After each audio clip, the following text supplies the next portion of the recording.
This video is a book review of The Cross and the Lynching Tree by James Cone. Yes, I have actually read this book. I don't review books that I have not read. Straight to the point, why should you read this book? Well, obviously I am reading this book as a white person. You may not know, but I was raised in white evangelical Christianity in the United States. I no longer claim that faith expression, but it has influenced a lot of what I think about life. So I would say that someone from my background, this book will give you a perspective of American Christianity that you are unlikely to get from white American evangelicalism. If you are from another type of background, you'll have to infer for yourself from my other comments whether or not this book would be of use to you. Another reason I think people should read this book is that it can help you understand the real life impacts of what Christians do or don't expect from other Christians. So if other Christians are not holding Christians accountable to living according to the way of Jesus, that has impacts far beyond just interchurch squabbling, which we might like to dismiss it as.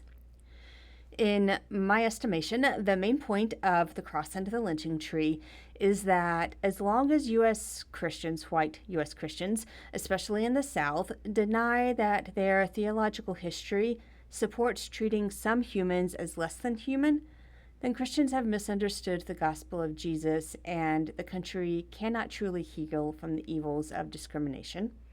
Also, Christians will continue to harm other humans while claiming that they are acting consistently within the teaching of Christianity.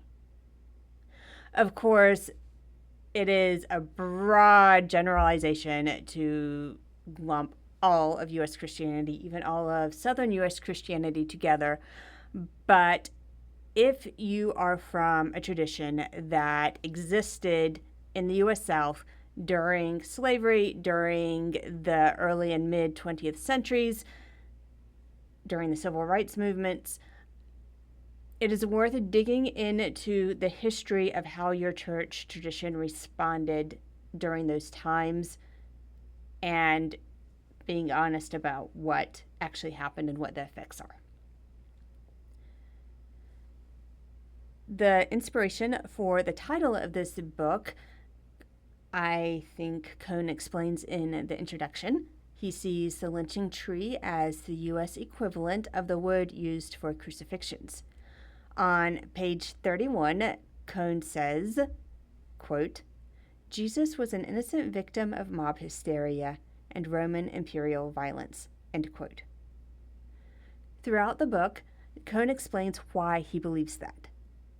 Briefly, in my summary, Jesus was executed through torture so that those without social power would be scared out of attempting to improve their lives, and Black Americans were tortured to death so that those without social power would be scared out of attempting to improve their lives. Basically, the people in power wanted to keep their power, didn't want anything to change, and they used violent executions and torture to keep things the way that was convenient for them. My comments on this book include that Cone does not hide behind euphemisms or vague references. This can be jarring for people who have been taught to never do anything that makes another person uncomfortable. Given the subject matter and the realities of how humans understand themselves and their history, I believe this directness is warranted. Cone says in the introduction that his question as he worked through this book was, quote, "how to reconcile the gospel message of liberation with the reality of Black oppression," end quote. Depending on what you've been taught about U.S. history, this book may offer nothing new, or it may feel like Cone is trying to rewrite history. We need to remember that history is just how we tell the story of what happened, and who is doing the telling affects how the story is told, what details are included, how those details are represented as positive or negative, and so on. That means that we need multiple people, each from different perspectives, to tell the story, or else we'll not understand what has happened and how it affects us today. And I do believe history affects us today. That's another video. Throughout the book, Cone references the work of prominent U.S. theologians from the mid to late 20th century. Whether or not readers think Cone treats these people fairly, what we can be reminded of is that generally good people make decisions inconsistent with what observers may think would make sense given what these people claim to believe. The book also demonstrates that people who make inconsistent decisions think that they have good reasons for what they're doing, and all of their decisions are justified in their mind, even if an outsider thinks they are contradictory. It's a reminder for all of us not to think too highly of ourselves and the rightness of our decisions. For readers who find The Cross into the Lynching Tree too far from the familiar, just a little bit too jarring from what they would expect, I suggest starting with Joash P. Thomas's 2025 book, The Justice of Jesus.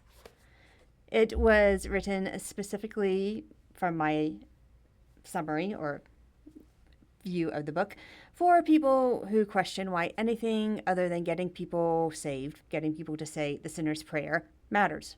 Why does anything else matter? The Justice of Jesus, I believe, helps to answer that question. For readers who finish Cone's book and wonder what they can practically do as U.S. citizens to prevent history from repeating itself, I suggest Thomas's book because it gives actionable advice to individuals and churches. In summary, James Cone's The Cross into the Lynching Tree is worth reading, and I hope all adult Christians will take the time to consider its message.